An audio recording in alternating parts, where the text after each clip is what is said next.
Alright, this is a second video how to change upper control arm, 2016 Chevy Colorado, 4 cylinders, 2.7. Alright, um, here is the old one. You can see I already took it out. That's the new one right there.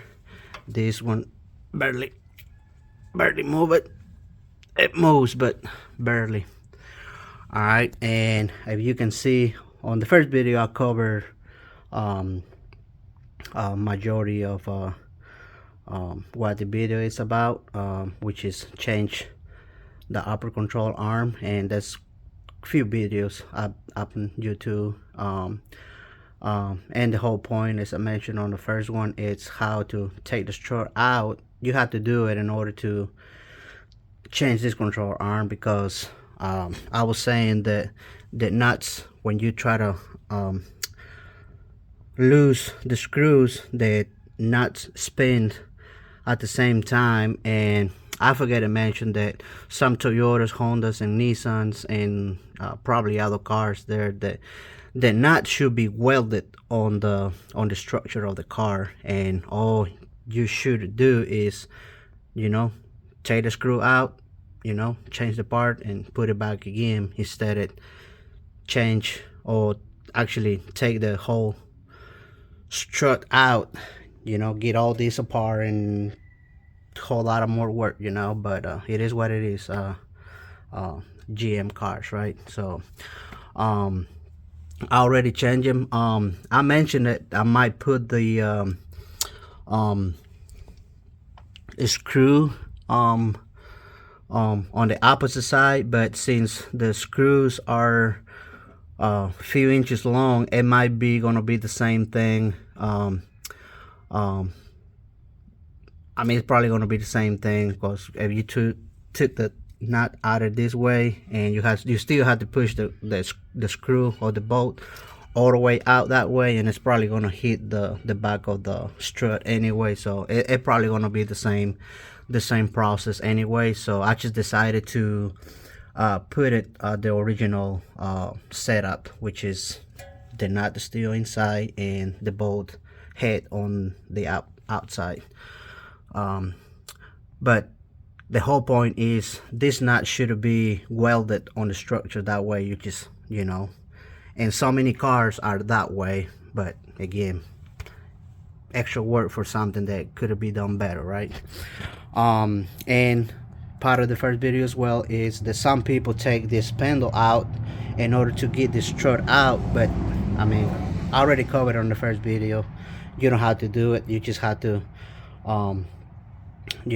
unscrew you stabilizer bar, the sway bar here, and just move everything back, that way. And when you pull the strut bottom bolt out, make sure you put some support, so the whole weight is not against the brake line and the speed sensor. All right, so I forget to mention that on the first video, but there is.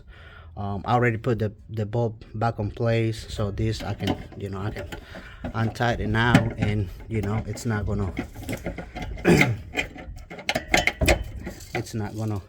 see. This is what I'm saying. You can move this all the way there, and just work around it, and it's come out, so you can see.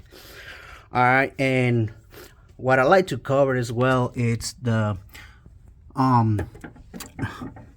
I always try to look around of the car when I have a chance, when I go under, see what I can see and everything. And one of the things that I see why the splash guard is out, I noticed something here. Look, I always this is a common problem from all the cars, when some rubbers are against the metal. I mean, the cars, when it runs, it vibrate, right? And you can see there, it started getting it's hard to see because it's right in the back, and I can. But look at this one right here. Look, bare metal right there. It's already, and I had to unplug it. See, this should be on the inside, not outside. You can see it's from outside this way, should be inside that way. And what I'm gonna do is put some tie wraps or tie wire, yeah, probably tie wraps, or zip ties, whatever you call them, in this, so it'll keep it to, you know, shake it that way. And look, you can see it right there. You can see it right there. This causes, I mean, a lot of problems. If it's a cooling line, you're gonna start losing cooling, because you know all the shaking and stuff. It'll wear out the hose and create a hole, and the pressure and hot and all that stuff, you know, you're gonna start losing some coolant. And that's probably gonna be the case here. But I'm gonna do something here, because I mean, you can tell. And be aware of looking around when you work on cars. I mean, the people that work on cars know what I'm talking about. But if you come out around these type of issues, always looking for this stuff. Look, I mean, this is clearly, and this is a electric wire right here. If this it's not, I can feel the bump here where it's been, you know, bumping, you know, back and forth because the vibration and stuff. But always look around for stuff like this that you can address, so it don't cause you some problems down the road. And you know, be aware, man, of these type of stuff, because that, you know, can save you, take care of the problems before it even happen. It's gonna save you a ton of probably money and headaches, you know, down the road. So be aware, guys, of this stuff right here. Look, this you can see the mark right there on that one as well.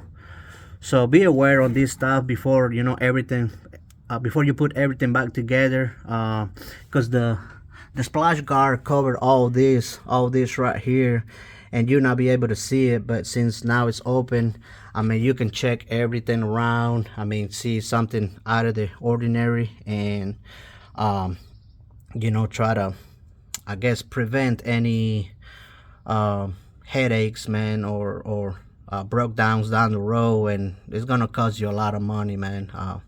So be aware, you know, those stuff while you're working on your car, especially if you depend on your working car.